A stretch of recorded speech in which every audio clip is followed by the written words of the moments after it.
Welcome to Grit with Wisdom.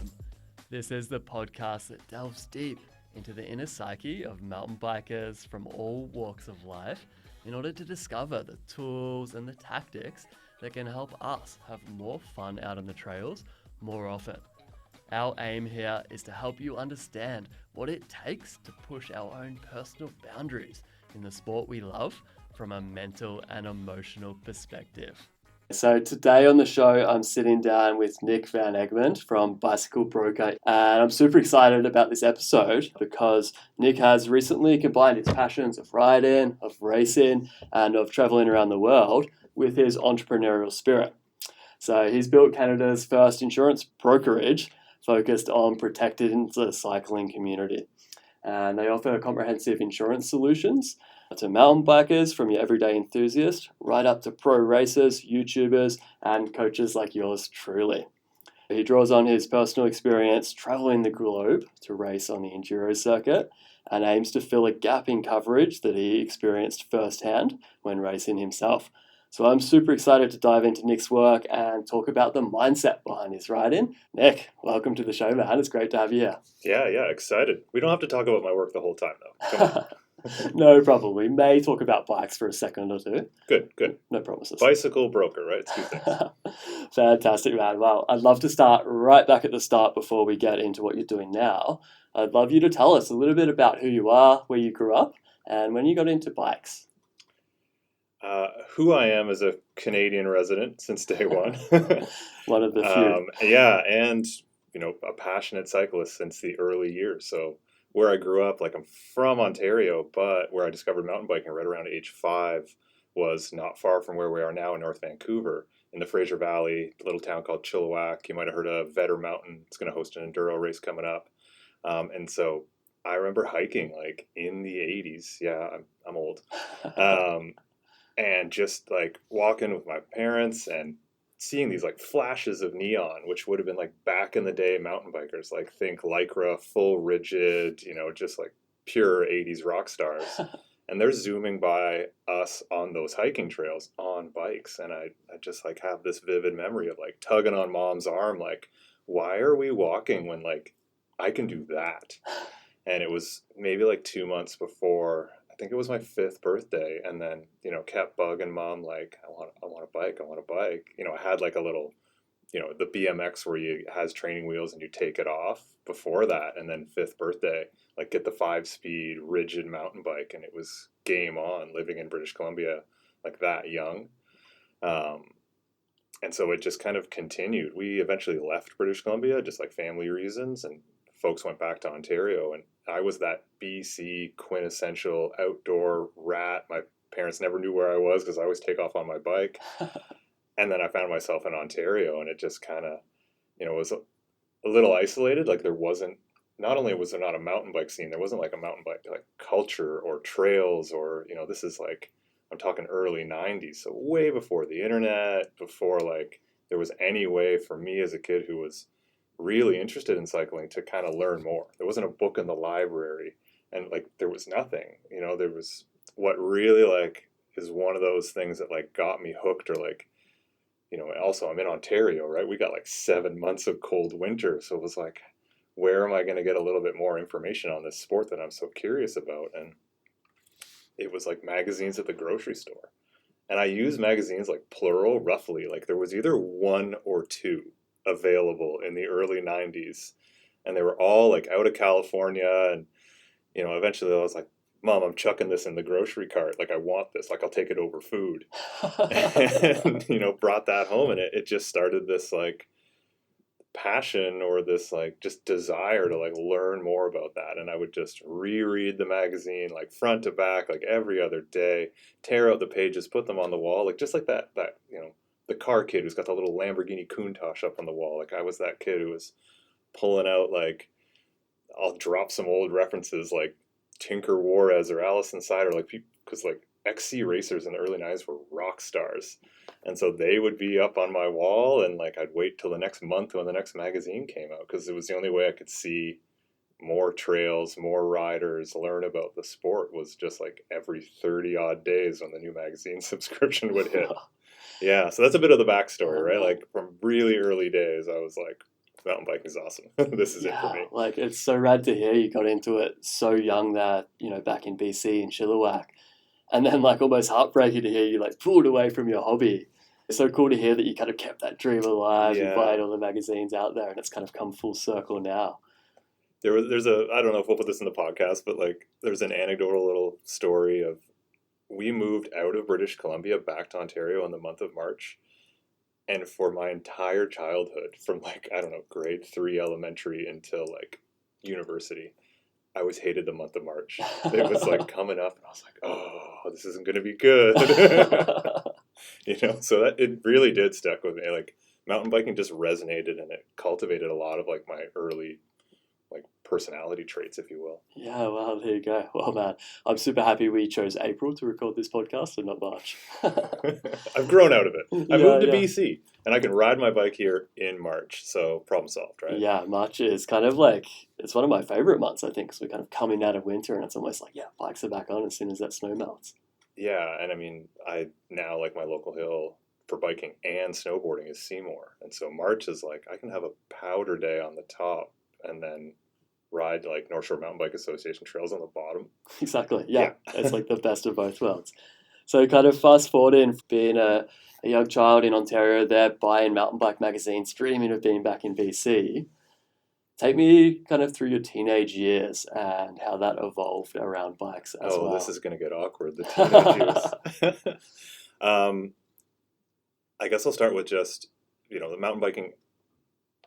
It stayed with me, right? I wanted to do it, and eventually I think around age 14, I would find some part-time jobs. Like I was working at golf courses in the summer to pay for the bikes. And then once I got like the first one, I was like, what am I going to do with this bike to convince my parents before I had a driver's license to like take me to mountain bike venues? And I have a little brother and he was playing hockey. And so they would do traveling team in the winters. And then in the summers, I got to travel to bike races. So the kind of the teenage years as it relates to cycling was starting with cross country races, like a 2 hour drive from where I was living, small rural Ontario, into like the Ottawa area. On the border of Quebec, they've got more mountains, like whopping 700, 800-foot peaks. And so they were hosting like early cross country races, eventually some downhill, and did that for multiple years, and did well, and found some early like sponsorships, um, and then as I kind of was getting towards like having a driver's license and being a bit more rebellious and punk rock, it was like, ooh, cross country doesn't necessarily fit that mold and that desire. And I was someone who was like, ooh, there's a crowd at this section of a cross country race, like I'm gonna huck a little jump and do a turn bar, like something. And eventually it was just like I want to do more jumps. And if we're referencing before, like the way I was getting informed about mountain biking was magazines early on. Well, then in the mid to late 90s, junior cross country racer, I had access to more content, right? There was VHS tapes. There was a little bit of stuff on a Canadian cable channel called Outdoor Life Network that would like once in a while have like either crash reels or like some Hans Ray old school videos, or those are just more, but it was all like trick riding. And there was the dawn of people like taking their cross country or their downhill bike and riding street. And I was like, oh, there's new disciplines that I've yet to try, and I'm getting kind of bored of just like grinding away road miles and climbs and being this full Lycra cross country guy. So why don't I give that a shot? But working at a golf course and not having like true sponsorships, it was just like, why don't I try and retrofit my cross country bike to learn how to ride street, learn how to manual, like practice like bunny hops and all this stuff, right?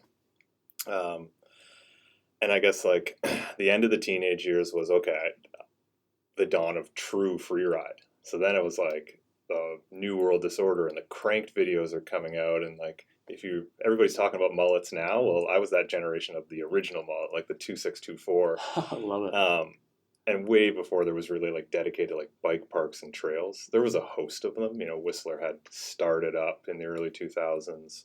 Where I'm from, we had Bromont, Quebec, like, was a World Cup venue. Mont Yeah, Saint Anne, which we all know.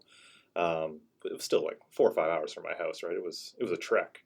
But you can get some chairlift access stuff. And so I had one of those bikes, but I was also breaking it all the time, and it was just like, came to a point where I was, okay, I've tried the free ride thing, I've tried the dirt jump, all these things. I'm like, just keep breaking these bikes and it's kind of expensive. And I was in that transition, teenager, to go away to business school. And I was like, I don't think I can keep like doing all this bike stuff and paying for all of that when I need to focus on education. And like, so I kind of hung up everything. And the bike I ended up keeping through most of school was actually a BMX. It was small. I could just ride it right out my door. I enjoyed like street riding and going to skate parks. And there was a bunch of them near where I went to school. So that's the bike I kept. And I kind of hung up bikes for the better part of 8 years. Wow. Finished my education, get a corporate job, put a suit on, get that experience, but at the same time, like a lot of my goals are a lot of like when I was like reframing my life as this suit, I was like, well, what am I doing for fun? And like the most fun moments were always cycling related. And I hadn't really traveled a ton. Like I'd done some bike races and road trips around portions of North America, but I'd never crossed the pond your way to Australia or vice versa. And I kind of just was like, you know what, maybe I could put the suit on hold or burn it in a dumpster. And at that same time, I was like, I want to travel. What if I travel with a bike? What's this new enduro thing that I'm seeing online? Bikes look like they've got a lot better than I remember in like 2002 to like 2005, 6, when I kind of put mountain biking on hold for a bit. And so I just kind of took about 10 months to go, if I left corporate America and started traveling and doing like bike races for this new enduro sport, like right around the time the Enduro World Series is like getting formed, what would that look like? Yeah, and there's a good way to transition to like how insurance started to pop up, because I was by no means going to like retire and not go back to work, but I was in a position to where I could take like a year or two off if I was sleeping in a tent. And I was like, game on, I want to do some more traveling, and I think this is the way to do it. Yeah. And Man, I just want to stop you there and say, what an epic backstory. It's so cool to hear how it's almost like as you're evolving through your life, through your teenage years, the bike world was evolving with you in parallel as well. And you kind of take in each new thing, each new discipline as it comes up and being like, hey, I could do that, I could do that. It's just, yeah, so cool to hear. And I think, a lot of listeners will probably be able to relate to that moment some of us face there when we're kind of, leaving school, thinking about a career, maybe putting some of our hobbies to the side and thinking about kind of, right, I need to get serious with life here. But then potentially kind of, later in the 20s, I know I definitely felt this. I was like, hey, I want to get back to doing some of those things I enjoy, and maybe the corporate life or kind of that professional life isn't so important to me anymore. So yeah, really cool to hear. So you mentioned thinking about taking a year or two off, maybe trying out enduro bikes. Yeah, take us through that. Yeah, it was kind of like a checklist of, if I'm going to shift my life where everything's structured from career and personal life to everything's new country, new experiences, and a lack of support. Like that is an enduro mentality, especially when that sport kind of was formed, right? It was, you're repairing your own bike. You've got to get yourself up and down through the day. And so I kind of looked at my life like that. And as I was going through that checklist, I did want to be prepared. I started to go, okay, well, I'm Canadian. What's going to happen if I'm pushing my limits? And enduro at the time, I could just enter pro, and I was like, yeah, let's just try that. Awesome. Yeah. It takes courage. I mean, I had these memories of being good on bikes. So I'm like, I can do that again. Right. Yeah. And so I like going through the checklist, right? And I get to this point of like, what happens if I do get hurt? And most of my races, like, so I'm in Ontario, there's no races in Ontario. And like 2012, 13, maybe even 2014, I don't even know if there was more than one race in the province of Quebec, like a province that just loves mountain biking. And so I had to go to the States. And that I wasn't able to answer the question of like, okay, I have an emergency medical situation. How do I pay the hospital bill? Yeah, and I think that's a question a lot of mountain bikers, even just a hobbyist, has today, especially living so close to the border here in Canada. Yeah. It's like, okay, yeah, I want to go down to Washington and ride my bikes. The trails are sick. I've been watching them on YouTube, but what happens if I crash down there? So, Yeah. yeah, continue on And that. it was because of the racing. Like at least I was able to ask myself that question. Because like prior to deciding to go racing and like leave the corporate world, I had gone into a bike shop and like picked up like a newer free ride bike, and I was able to use my company car and my gas card and just like hit all these spots and like fall back in love with mountain biking. But then that very next year, I'm like, I'm pulling the trigger on the career. I'm going to get a second bike, not a free ride one that I can actually like sprint, lightweight, carbon, like one by for the first time. Oh, yeah. Oh, finally. And yeah, so I mean, I'm at that position to where I'm like, the only thing I really can't check off is this like solid understanding of what happens if I go to a hospital or like I have to get airlifted out of a venue or, and those were like big questions. Mm. And so I just start making calls to, you call like whatever the internet's telling me on insurance, and, I wasn't getting anywhere. I'm calling like banks who sell insurance, and like I didn't have an insurance background, right? But I knew that insurance was at least the answer to cover me, right? Like, Yeah, makes sense. Yeah. And the year before, while I was like going to all these bike parks on the free ride bike, I had group benefits from my corporate job, and I had called them, and I'm like, yeah, if I go up to Whistler and I get hurt, like, am I good? And they're like, yeah, you have this, this, and this. Like, don't sweat it. But then when I was leaving and I was on my own, I was freelance, if you will, or unemployed is a better term. Yeah, a profiteer. I didn't have any insurance, right? So I was like, oh, I got to get some of this. But then there was nothing. There wasn't an online resource. There wasn't anybody to inform me. There wasn't a lot of like brokers I spoke to didn't even want to answer the question because they don't want to make a bad recommendation. Like they don't know and they can't find a solution. They're gonna be like, sorry, like next. So you obviously looked at a lot of travel insurance. I know, yeah, when I first started traveling for snowboarding and mountain biking and stuff like that, like most of the policies omit injuries caused by extreme sports, right? So I guess you kind of come there's up on always some of that. There was. I mean, this is around the time where there wasn't anything like that. Ultimately, 2014, through my own investigation and my own basic understanding of the insurance industry at the time, I didn't find anything. Right to like, making calls to like sport associations, provincial and like for federal. And they, because enduro, the sport I was going to do, wasn't yet a big thing. It didn't have a national champs, a World Cup, or, there was no EWS. It was like our programs and our support for athletes don't extend to niche, small activities. So, getting your kind of like athlete membership and getting UCI points and all that stuff, it didn't work. It didn't fit for me. Right. So I was like, oh, there really isn't anything.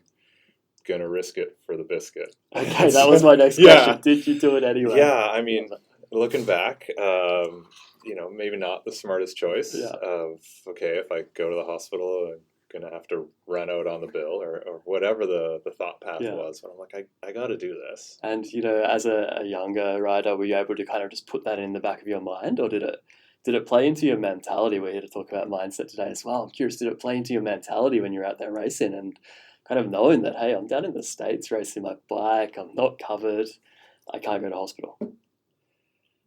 Yeah, I'm gonna say it affected me enough on the race line. I still did it. Still sent it? Yeah, but you just mentally don't want those burdens. You want to know that you're prepared fully, right? Whether it's, the bike is dialed, you've put the time in the off season, the gym, the skills, you've done a track walk. All those things play into it. And, as someone who was kind of returning to sport and just doing something crazy, I think early on, there was just so many variables, and I was just learning that I was probably okay with it. Yeah. But had I been like a seasoned racer from another discipline, just switching to this instead of like going cold turkey, yeah, it would have rocked me. Totally. Yeah, it's almost like what you don't know didn't hurt you back then, but now that you know better, ooh. Yeah. So you kind of went full into this. You committed to the racing thing down in the States, and you found your way onto the Norco Enduro team. Curious if you've got any favorite moments from that or a favorite story you'd like to share. I kind of just made myself the enduro team. Okay. Yeah, awesome, man. I love it. So- That's the startup attitude. So yeah, Norco kind of came about in the fact that like from the early days, I was managing a bike shop. So as you know, I mentioned racing some cross country and then switching to all these other sports, trying out free ride and BMX and dirt jump. There was always a shop that was either supporting me as a sponsor or I was working at. And so I had access to industry deals and everything. And so there I developed great relationships with Norco from being like one of Canada's like big parts distributors and obviously the bike brand. And just like keeping those contacts really warm. I mean, the bike community's small. It's obviously a lot bigger now than it was 25 years ago, but you keep those relationships tight. And, you know, I'm someone who, even though I put away the bike for so many years, like kept talking to people and kept the love of cycling and knew I was going to revisit it. It was just like when and where. And when I made that decision to like, I'm going to get back into racing, it's going to be expensive. You know, I wonder if I can get any support. Norco stepped up like with one email. Wow, that's awesome. One email. I didn't work at a shop. I had not put a race plate on for like, it was, I think, 8 years. Wow. And they were just like, yeah, if you're going to race pro and, you know, we've got great enduro race bikes, but we have nobody in Eastern North America who's going to do this and do like my first season. I had planned like 11 races. And they were like, this is great exposure. And you're willing to pay for the bike. You just need a sweet deal and some help. And I'm like, yep, that's all I need. And they're like, game on, you know? So yeah, kudos for them. They were a part of kind of getting me back into cycling and they're still just such a great Canadian brand. And yeah, so much love. I stayed on their bikes for, I think it was 5 years. So watched like, you know, the Norco range kind of evolve, the site come out and turn into such a versatile bike. You know, put together a World Cup team, you know, not that I was doing that stuff, but like to get to watch the evolution of a bike company, it allowed me to like dive into what is happening on the major manufacturer distribution side. And then one of the key people who put that early Norco sponsorship together was a sales rep. So I was like, oh, I like all these business angles of the bike industry. Would I do one of these? Because as I was racing, I was like, I'm going to need another career to fall back on. So that was kind of the journey of like, now that I'm traveling, now that I may or may not have figured out insurance, but I got, you know, hooked up with some bikes, game on, going to do all these races. And at the same time, in the back of my mind, I'm like, I'm just going to chat with a ton of people and see if there is a path that I can carve for the next part of my working career. So I knew I wasn't going to bike race forever. And obviously, like the story, I think you can guess where it went, but it was this, like, not a systemic problem, but just like enough people are like, yeah, insurance is it holds me back, or it's too much of my overhead, or I can't find it, or blah, blah, blah. There was just like tons and tons of references during my travels and people I was networking with. And there was like no one who was really like tuned in and specializing in it for the bike industry. And I was like, oh, okay, that could be something. I love it. Like such a cool way of blending your passion with the business world that you kind of dipped your toes into as well. You know, spotting an opportunity and running with it. So that kind of led you back, I guess, back into more of a corporate setting, right? Where you were working for insurance companies for the next few years?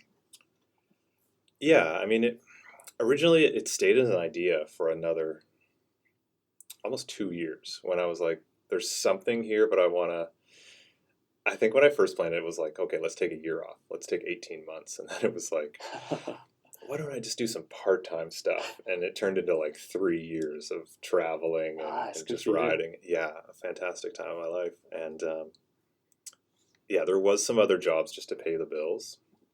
And then there was some, like, it started as contractual work, finding insurance companies of, I won't dive into the structure of insurance. It's going to bore all the listeners. But there was definitely like some companies out there where I was like, you're either selling something or doing something that could help the cycling industry. And so, how do I put myself in front of you and work with you and learn for the betterment of what I want to build in the future? And so that was really it of going, it was not guerrilla marketing, but it was just me being a hustler going, how do I systematically work through all these various like insurance industries and levels and jobs so that I perfectly understand the skill set to do my own thing. Wow. It is a good way of saying like what the first 3 years were, right? Like, Totally. Yeah, it's super cool to hear. I wanted to shift back and talk a little bit more about the racing. Racing from a young age there. I'm always curious, how did you find your mindset differed for racing versus just riding for fun, messing around on your BMX? I think my response is more the feelings, the mindset of racing, which almost came first, put me in a position to where BMX was so much more fun and attractive. Like the way I was cross country racing was just like, it was to get to the trails. It was to convince my parents to drive me multiple hours to good trails. And I wouldn't get to go ride them unless there was a race event. That's interesting, isn't it? So you had to race to get to the trails and ride. Yeah, I don't know. It was, I think I liked the competition, or I just thought that that was the way you do it. Yeah. Everything in the magazines was like XC racing or downhill. There wasn't just like free ride. There wasn't enduro, and also I didn't have a community. It was a solo effort, and I would show up, and it was nice to be among other cyclists, even though we lived hours apart. I didn't know them, but at least I was a kid among people who were like-minded, and so it was kind of like a group ride. But then I was competitive. I grew up doing all the normal high school and elementary school sports and stuff. So it was like compete, but it was so every bike ride, it meant it was either like training because I didn't like losing. I was like, I want to be on the podium every single one of these like small local or like when they got up to bigger national events. So they were high stress. They were mentally like there wasn't fun bike rides until I got a couple years into it where I was comfortable enough to like, as I said, like start just hitting some jumps or taking fun lines or like getting the crowd to yell.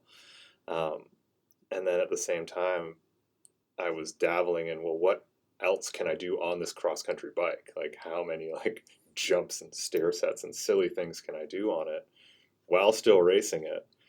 And, eventually it's just everything's breaking. And the shop was like, here's a BMX. Like, you're not going to be able to break this.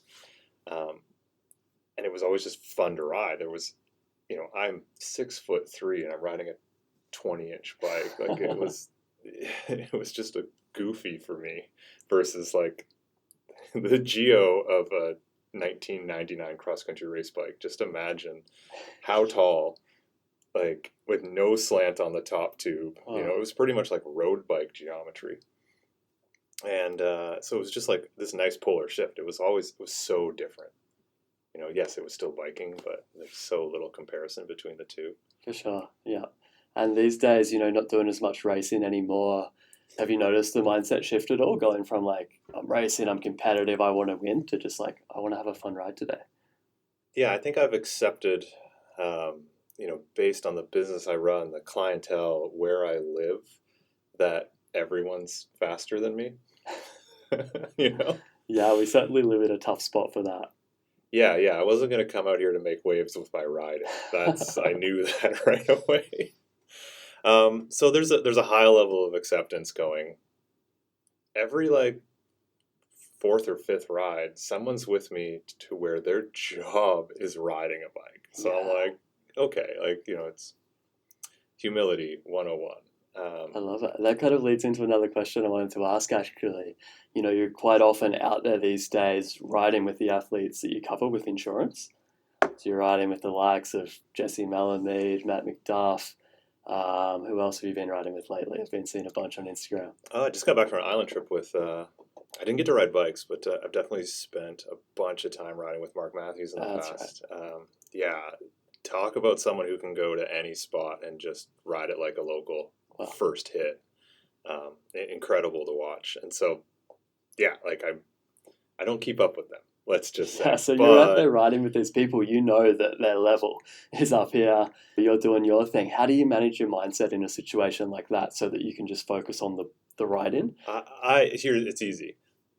I walk up and go, I'm going to not hit half the stuff they are. I'm not going to be able to keep up, but they want to ride with me because we have some commonality and we've planned a meeting to talk about their season and race prep and, just like limiting their exposure from an insurance perspective.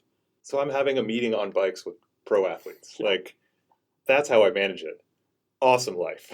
It's so cool, man. And a whole lot more fun than the corporate lunches in suits, I bet. Yeah. I haven't swung a golf club in like 12 years and I couldn't be happier. Probably better on the shoulders, as dangerous as mountain biking is. And I'm curious, like when you're riding with these guys, you've obviously, got a very grounded approach to it. Do you ever find yourself in a situation where you're leading them into a trail? Oh, for sure. I think people get it that, okay, I'm out with my insurance broker and we'll do the first lap to where, if I can keep up with someone even remotely, then there's that instant level of respect. And it's like, do you want to lead this one? Or, and I will generally say yes. I mean, if we go back to like some of my favorite moments in racing was not like your traditional enduro, but those multi-day races to where you're going to a venue and every single stage is blind. And so I still like to ride a trail bike like that. I'm fortunate enough now being here in BC and wanting to explore this province and all the various trail networks and getting to work with some of the associations, the event organizers, all these great clients that I'm rocking up to new trails. I don't know, 50% of the rides that I find myself on. So I've got to be able to ride blind, whether I got a pro behind me or, like I'm just like sampling some new trails or whatever it is. And I look back at I don't know if it was racecraft or just like that was the most fun is like those multi-day races. And there's a good story to share too about like kind of the impetus to how I got the industry and the business I built. Like one of those big things came from a blind multi-day race of like, what is it like when everything goes wrong for a traveling cyclist? Right. Yeah. Let's hear about it. So as I was doing the traditional enduro races, I was like, oh, let's mix it up. Like, what are some of these events that are either off season or get me to a new venue? And like, there was no way I was going to be like top 25 in an EWS. And so I started to see some of these like multi-day enduros, Trans BC being one of them, right? And I wasn't living in BC at the time. So that was a great race I got to do.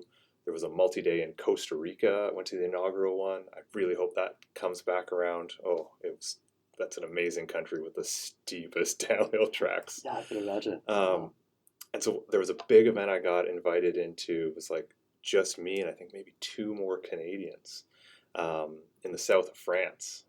And so that was a big one for me. I got my entry and got things lined up something like 10 months in advance. Wow. And I go, okay, game on. Let's treat this as the biggest race I'm ever going to do. I was also just getting aged out and people were getting faster. And I was like, I should get a job after this upcoming season. And so that's where the story of like, you can still prep everything for 10 months and have something go sideways. And it was the last time or the last example personally that I wanted to go through to validate getting into the insurance world. Because it was basically this. I've got sponsors helping out, sweet new bike, like custom race kit, all this stuff. And you're going to travel from Ontario to France for a multi-day event. You got to pack everything. You got to be perfect.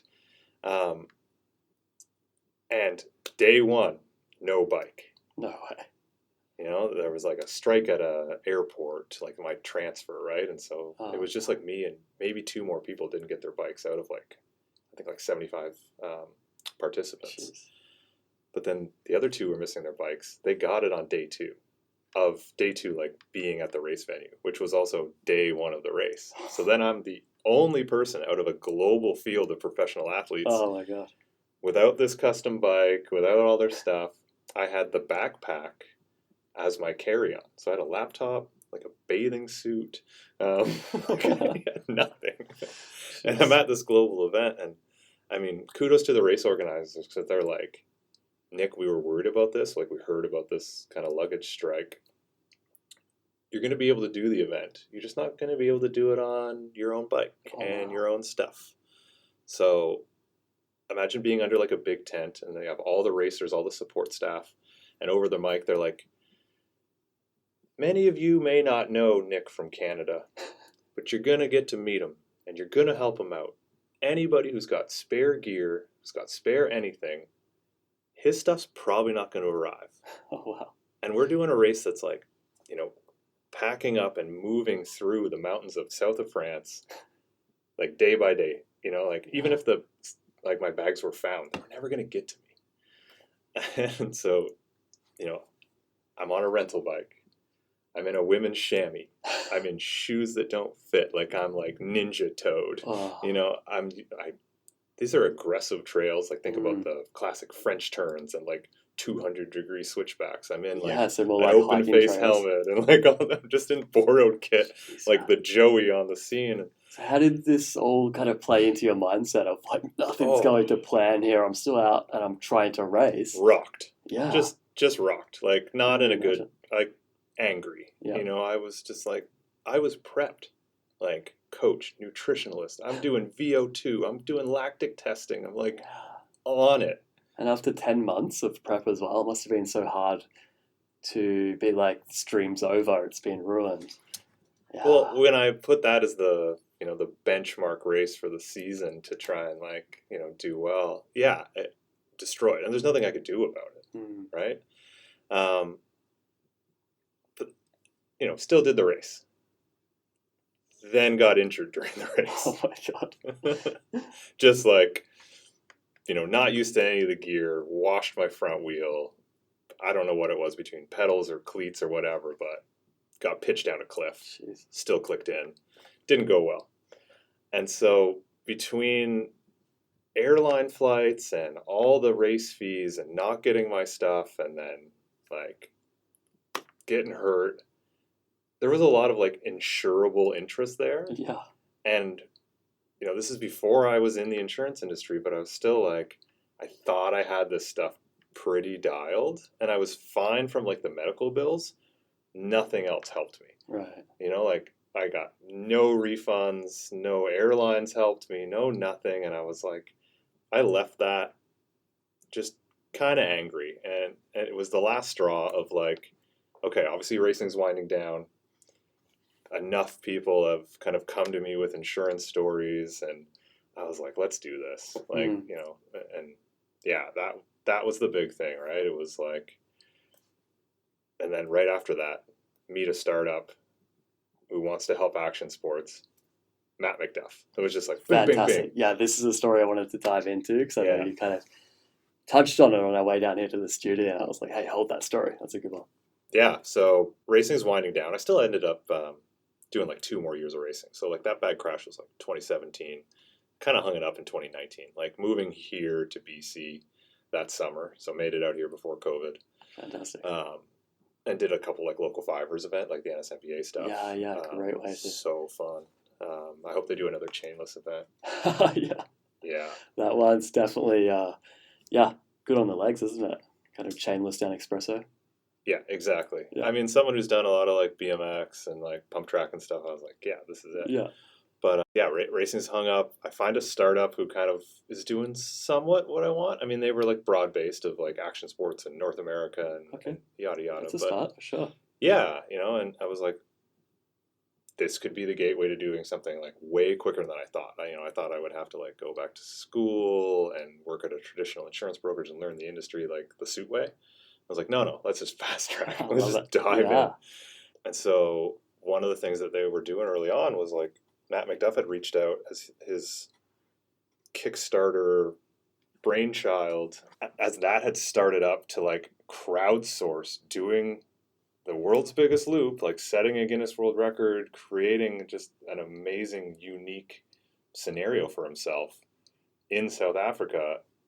I'm super happy that either through him or his parents, it was like, you better make sure you're covered for insurance.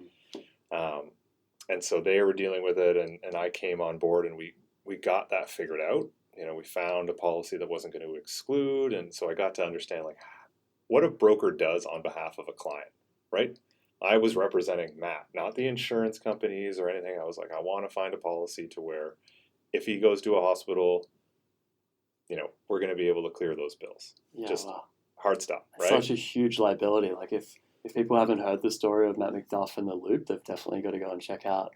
I think it was on the Brett Tibby podcast where Matt got interviewed and kind of dove right into the story behind building the loop, doing the loop, and what ended up happening there as well, which I'm sure you can dig Yeah, into. I mean, it's a great YouTube rabbit hole, like from the behind the scenes footage, how it came together, like the rise and that crew of street riders were, that's where Matt started as a professional rider. In Montreal, just kind of brainstorming on the couch, and so yeah, I mean, he was insured. He went out there. I'll let all your listeners like go see the Loop of Doom and like find that stuff online. It didn't work out well, and they were pretty horrific injuries and sizable medical bills, right? And so policy paid out, got him home. Then he's in the Canadian healthcare system, and I was there when he kind of came out of the house. Great big beard, lost some weight and some muscle and stuff, and I was like, man, I'm glad you survived that. Let's get some sushi, and brought him out like a great big picture of that I had got from the photographers that were out there on site in South Africa, and had him sign it, and we've been buddies since. Like trying to, if we flash forward today, he's got himself some property. He's like landowner in BC, so kudos to Matt. Absolutely. Not only have you recovered from what is a crazy crash, like you've cultivated an amazing career, and now you've got a compound on the way. So it's cool to help him with that.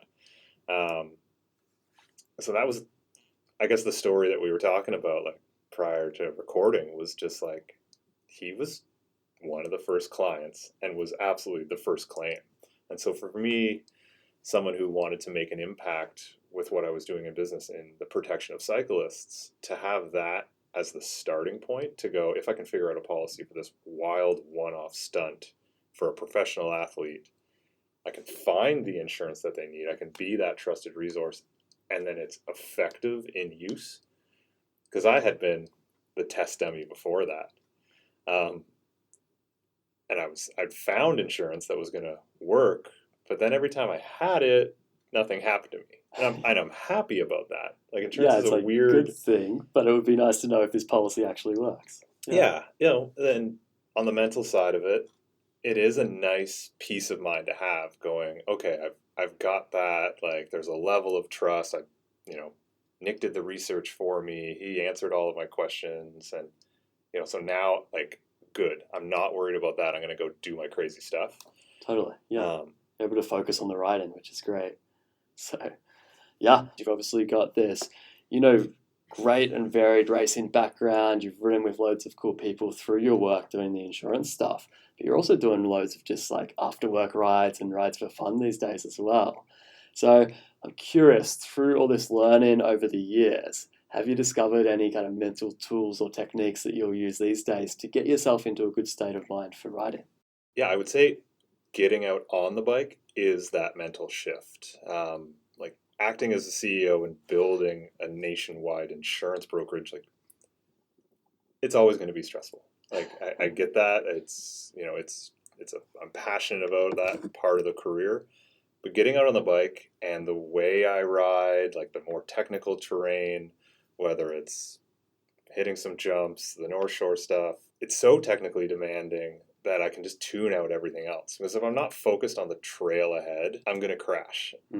It's just that straightforward. I can put the workday aside and go out and have a demanding ride, whether it's like a big climb or whatever. It's always just been a nice mental pause for me. Whether we call that like, is it meditative? Is it like just a different flow state? It's relaxing for me, just getting out on the bike. So the challenges in my life are just like riding enough. Just getting out on the bike. And do you find a kind of difference when you say pedaling up to do the lap versus doing a shuttle lap? Yeah, absolutely. When I spoke about being able to like tune things out, it's instantaneous. I have to put in no work on the downhill side. It is just like, make sure my climb switch is off and go. Yeah. There's a lot of self-talk still. Like I'm climbing up the hill and I'm like wanting to check my email, and like I'm often very chatty on the climbs as well. And if someone's going to start talking business, it doesn't ruin the ride, but I honestly, the climbs are harder. Yeah. Like if I'm just out there to have a ride and like maybe push and really elevate my heart rate and not be blabbing about work or thinking about it, like the climbs are better when it's just like grueling and focused on the ride. Yeah. That Totally. same thing of the downhill, like I can shut everything off, because if I don't, I'm going to crash. Yeah, man, it totally makes sense with me. And I can relate because, if you're just riding bikes, you get into a release, like a mental release, and the physical exercise. Whereas if you're riding bikes and talking about work, it's like your brain's trying to do two things at once. So, yeah, it's naturally going to be harder work. It makes sense. Yeah, multitasking doesn't work. No, not at That's all. a myth. And I think that's why, riding techie terrain or something that's challenging for you is such a good technique, like you mentioned there, because it does require 100% of your focus. It's like it's a great way to forget about anything else that you don't want to think about for a little bit. And what does your self-talk look like these days? If you're riding, maybe things aren't quite going your way, you're not hitting the features that you usually hit. What does your self-talk look like there? Yeah, I mean, riding here, there's obviously going to be features I'm going to skip, right? Or I'm going to be following someone who's hitting everything with style and amplitude. And there's a reality check, but there's also times where I'm like, I know I can do this. And with 25 years on the bike, like I can set myself up mentally to go, you've done crazier in the past. If you're feeling on it that day and you skipped one obstacle, like set up the next one, and like I'll pick and choose, but it really is like, how's the warm up? How's the bike? Generally, like I ride enough to where the body can just like, there's good muscle memory. Like I'm fine there. But I've got to pick and choose just like what I'm going to hit, because stuff's so zesty out here. Yeah, totally. There's always going to be stuff we can't ride. And I think it's really important to kind of become at peace with that fact. Yeah. But I mean, having a bad day on the bike, no. Does it exist? No. I love it. It's a bad day when I just like decide not to be on the bike. Yeah. It's the same thing about like once you get to the gym, you're always super grateful and you walk out of there like, oh, I'm so glad I did that. Yeah. Or yoga or whatever your thing is. Even like deciding to read a book versus like binge watch television. Like you're always like, I'm super happy I did that, but that first step. And so for me, just like getting out on the bike ride, it's gonna be fine. Yeah. No, I love it, man. Yeah, starting's always the hardest part, no matter what it is. So that's great, and I love your kind of answer there, talking about kind of reminding yourself like I can do this. I've done stuff like this before, and you mentioned like if you're feeling it, then you'll kind of leave that feature behind you and make it happen for the next one. So I'm curious, like how important is listening to your intuition in terms of knowing if you're feeling it or not feeling it on that particular ride? It's vital. Yeah. Like I have such a planned season every year of like new venues I want to hit, events. I don't race anymore, but I still like treat all these weekends in my spare time that revolves around riding. Of like, like why send one obstacle if I'm riding sketchy or it looks bad or I don't have a good like group around me if something goes wrong. Like all those variables I'm mature enough and I've been around enough. Like my work has me understanding like the risks of riders, whether it's like injury or other. Like yeah, there's a big mental dialogue, but if I'm feeling it, like yeah, I'll send some of the stuff. And like thinking back to your younger days, is there maybe any rides or experiences that come to mind where you didn't listen to that intuition? There's so many in the younger days, but I would rather quote something a little more recent. Totally. Just because it kind of speaks to even at a level of maturity and understanding and all those points I just ran through.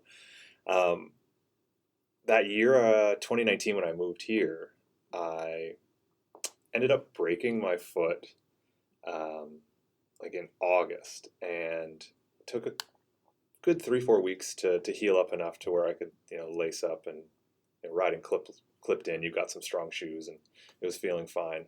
And the very first thing I did, going from the couch in a cast, broken foot, not riding, was drop in on In-N-Out Burger Yep, up in Squamish, for the classic first slab time, trail. and I was like, "Oh, this looks like you can like just pull up and pop in." And I was like, "Well, that'd be the way to do this, right?" And I'm with we both know Matt Smith, a paramedic and Yeah. first aid connoisseur of the mountain bike world, and he's like, "Okay, well, it's a pretty zesty like feature, and you've never ridden it." And I'm like, "Ah, no, get it on film." I'm like, "I'm back. I'm feeling strong." And I just went in super hot, and there's like the straight line into the woods with ends really gnarly, and I was like, probably not good to pull up there because I was like, you're still in BC and you're still getting used to how much like braking traction, especially in Squamish. So I was like, let's take this far left line, and just overcooked, drifting, one leg dangling, and I was like, I'm gonna break my foot or worse again. Like Oh. within like an hour of being healed and being back on the bike. And it gets worse. So that was the start of a road trip out to Revelstoke. Okay. And so I knew the trails there, and there's great jump lines on Boulder Mountain, like one of the shuttle venues. And we're out there for an event. Matt, just like yourself, we've all got some pretty serious like wilderness first aid training, and so I was able to be like one of the marshals and help with. And I hope they're still doing this event, the Revelstoke, the Women's Mountain Enduro.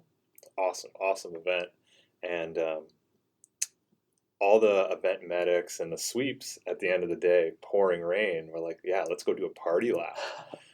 And so I had not been riding. I had done that Squamish day. I had just like been on site for the race venue, dabbling, getting comfortable again. Then it's like pouring rain, and I'm the guy who leads out the party lap Oh, because they're like, "Nick, man, you've got jumps. You know this trail." And I was riding it so good, like just before that, and yeah, let's just say it was like just slippery peanut butter, and I just was like washed a turn, tumbled down the hill, and just like I think I landed on the bike, all bruised and everything. And Matt, on the drive home, I like couldn't even sit in the chair. oh my You know, God. like it's like, all right, like take it easy. Ease yourself back into things, Yeah. especially post injury. Like yeah, give yourself some time, make better decisions. Yeah. And so that was it. I was like, these injuries can, I've walked away from so many things that could have been much, much worse. But yeah, Yeah. Yeah. I kind of took myself out for like the better part of 2 months between those two Oh injuries. man, yeah, it's a good story. I think that a lot of people are going to draw parallels, like moving to BC or moving back to BC, and especially after watching all of the stuff on YouTube these days with people hacking into slabs and doing just insane stuff. Sometimes there can be a gap between what we can see ourselves doing and what we can actually pull off in reality. So it's good. It's good to have those stories kind of stockpiled and remember, like next time we're feeling our gut trying to tell us something, it's like, hey, I should listen to that. Yeah. So I'm curious, have you learned any new skills or techniques lately? And if so, how did you approach this? I mean, I'm relearning some skills. Okay. Yeah. So how do you go about that? Like, what's your process? Well, I mean, one of them is almost relearning a discipline. Okay. Little shout out to here in North Vancouver soon, there'll be the North Shore Bike Park. Yeah. And, in helping that team open the venue, I was like, oh, I should really get a dirt jump bike again. It's been 7, 8 years since I've had one. And another shout out, Matt McDuff and the team at the Rise have got one of their sweet new frames built up. But I'm like, oh, I'm so rusty and need to get out. So currently, like, once the rain stops, it's like, what's that progression of getting back into, like, I can ride a pump track, but it's like, what about BMX, like proper gap jumps and like relearning what it's like to drop in on a steep quarter pipe and all these things. So the process is just like step by step, get comfortable with the bike and the balance point. And for me, someone who's got loads of like trail riding skills, not a lot of that transitions to dirt jump, skate park, pump tracks. Vice versa. Oh, does it ever set you up? And that's what I like Yeah. about these venues that are going to teach people like bike handling and balance and then bring that to North Shore into the mountain bike world. But vice versa is pretty awkward. You ride a mountain bike and you become like brake dependent and there's a lot of like suspension. Then all of a sudden you're on a bike that probably doesn't have a front brake, is wicked stiff, smaller tires. And then like when you're pulling up or you're bunny hopping, like everything's different. And then you're trying to either hit jumps or like just fly through pump tracks. So you got to like ease into it. No matter how good you are on the double black jump lines, yeah, it's humbling. And so that's where I'm at, is just like, let's get pump tracks going again. And can I manual through those sections? And am I going to pull up on some of the doubles? And how does that feel and what the progression is before it's like, you know, jumping spines and box jumps and whatever is the end goal with me being back on a hardtail, like, Yeah. oh, am I ever easing into it? Man, that's right to hear. Yeah, such a good way to practice mountain biking skills on a bike with like minimum equipment. It's as I love close that. as mountain bikers we can get to like the soccer analogy of you just need, a ball. Yeah, totally. Yeah, simplify things and focus on the technique. That's a great way of learning. And I know, we're here talking about mindset and mountain biking. I think one of the most common emotions or things people feel out there on a mountain bike or on a BMX is like fear. So I wanted to ask you, what is your relationship with fear when you're riding? Oh, I think we're homies. I love Yeah, it. I'd say my work life and the I think I have more of a fear of failure from a business perspective than I do at the race line or skipping an obstacle. Definitely not afraid of crashing because I know I've put in the work and I've like made those good decisions and I keep the bikes dialed and try and keep mind and body in good shape. So there's relatively low fear when on the bike. I Yeah. fear being off the bike. Me too. Or, Me too. I fear it being stolen. Something like, Yeah.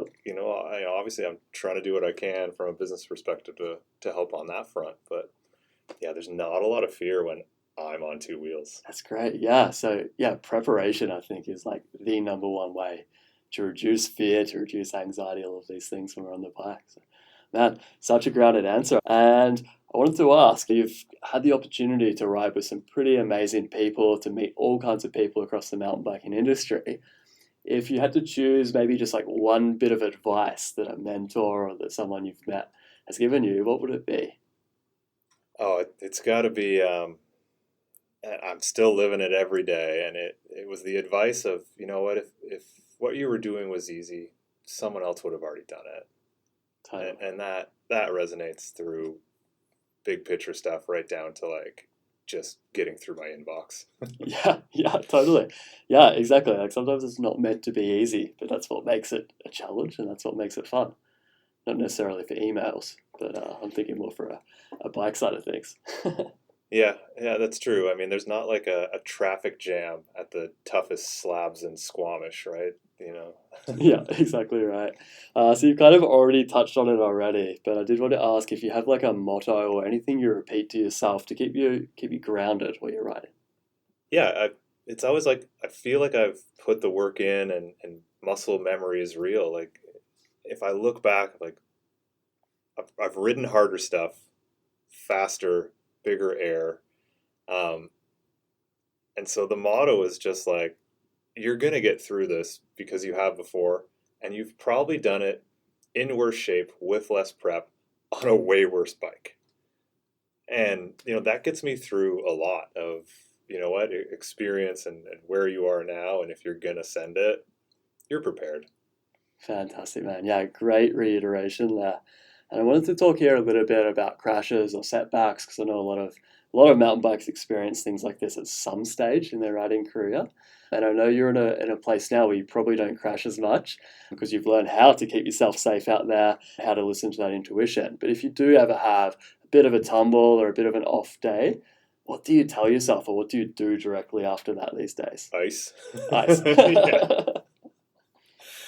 um, yeah, I mean, my crashes nowadays are, it's, bruises and bleeding. Luckily, it's not a lot of like broken bones.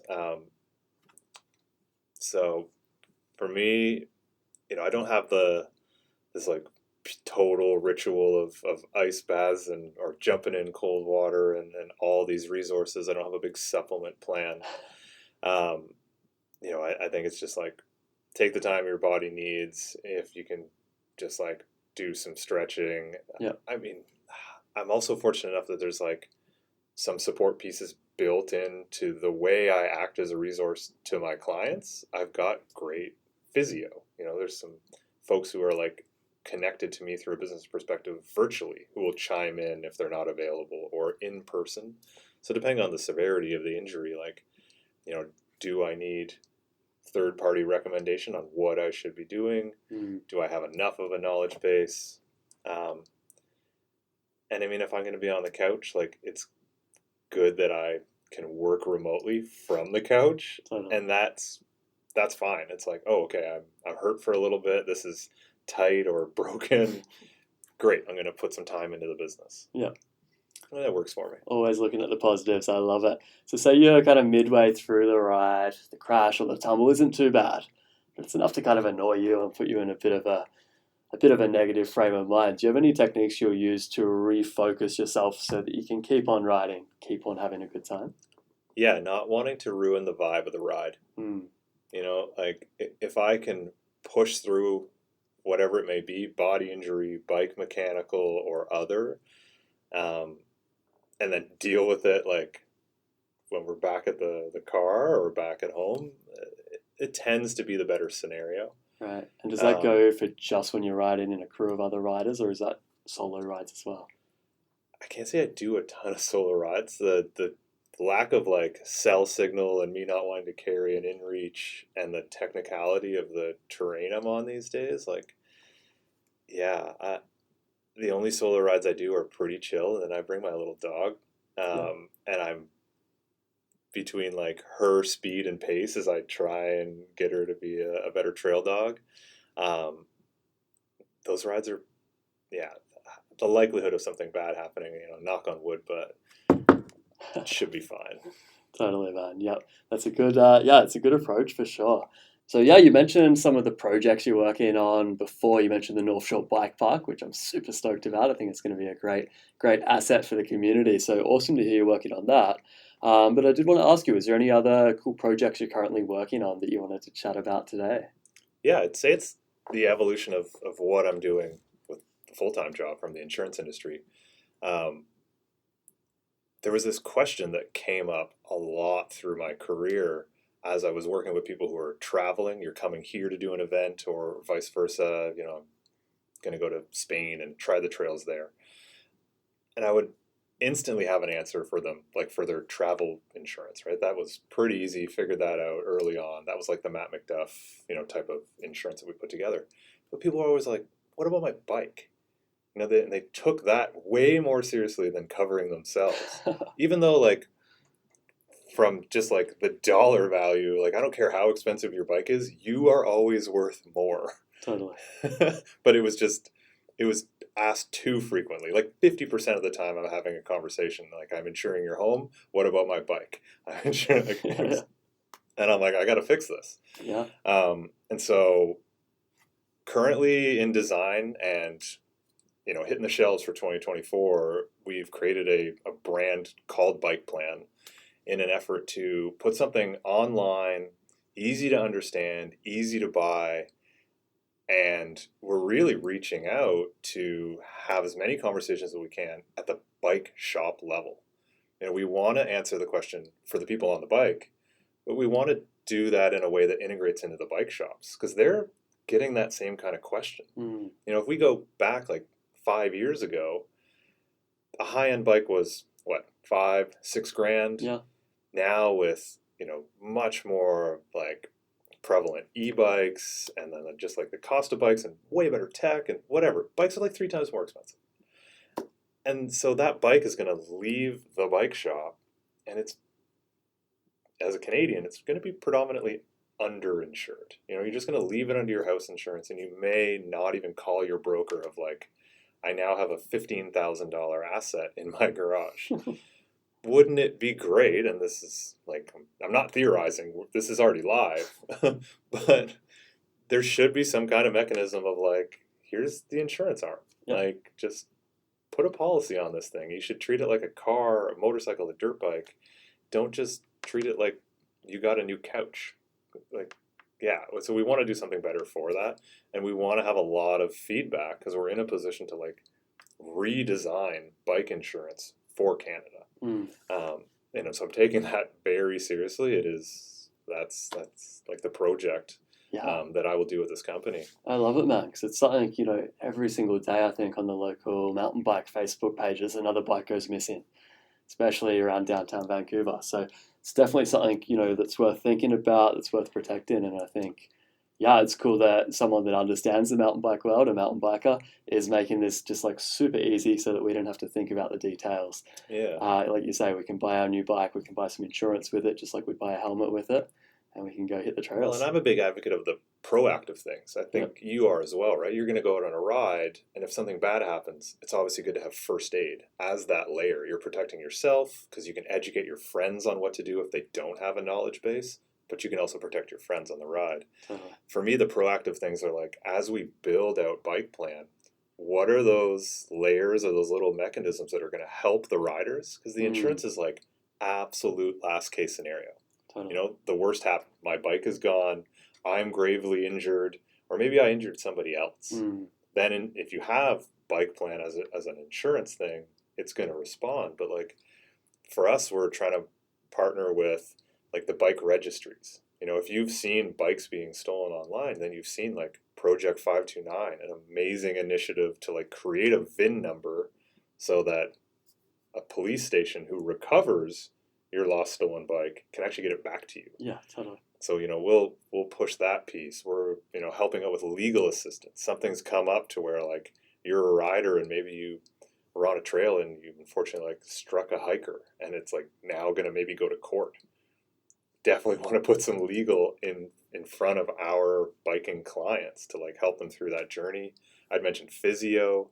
So it really is like an expanded piece of like, what can we do to prevent injury and financial loss? And then if it does happen, how can we make it better? How do we get you back on your bike? And like that really holistic view. So, man, it sounds corny, but it's like really like trying to get your bike plan dialed. Yeah. That was where the name came from. I was like, you got to have a better bike plan, and it just seemed obvious. No, man, I love it. And I know like another time when we were chatting at the BC bike show there, you're like, all this insurance stuff can be a bit boring.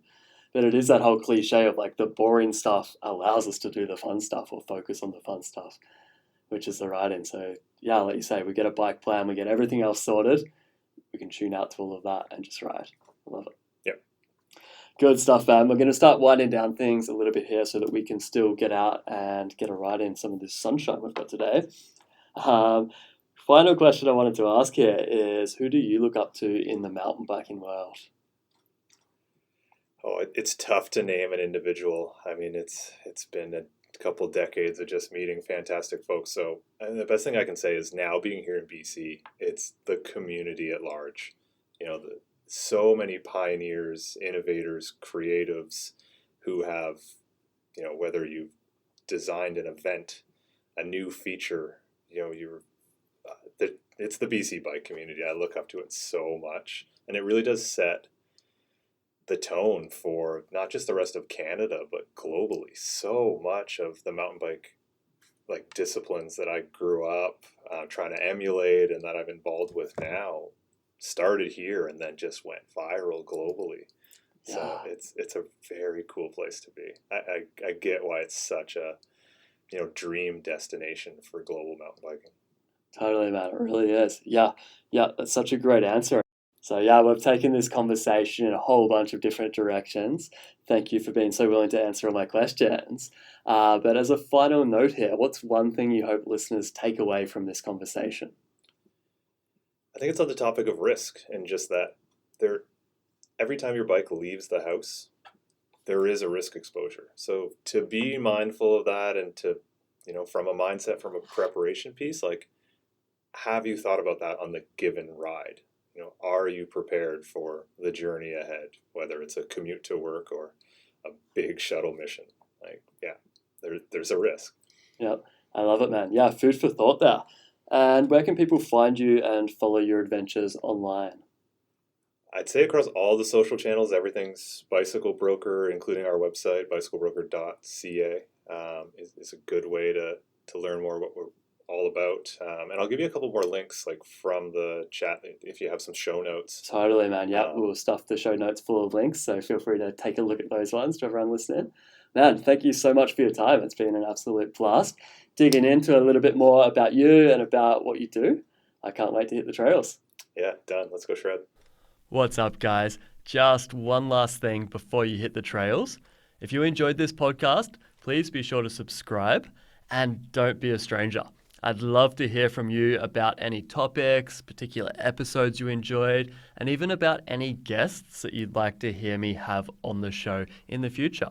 You can find me on Instagram at the_mind_mountain. This podcast, mountain biking, and mindset are all things that are very, very close to my heart. So I feel super grateful to be able to share these conversations with you. Much love to you all for taking the time to listen. See you next time.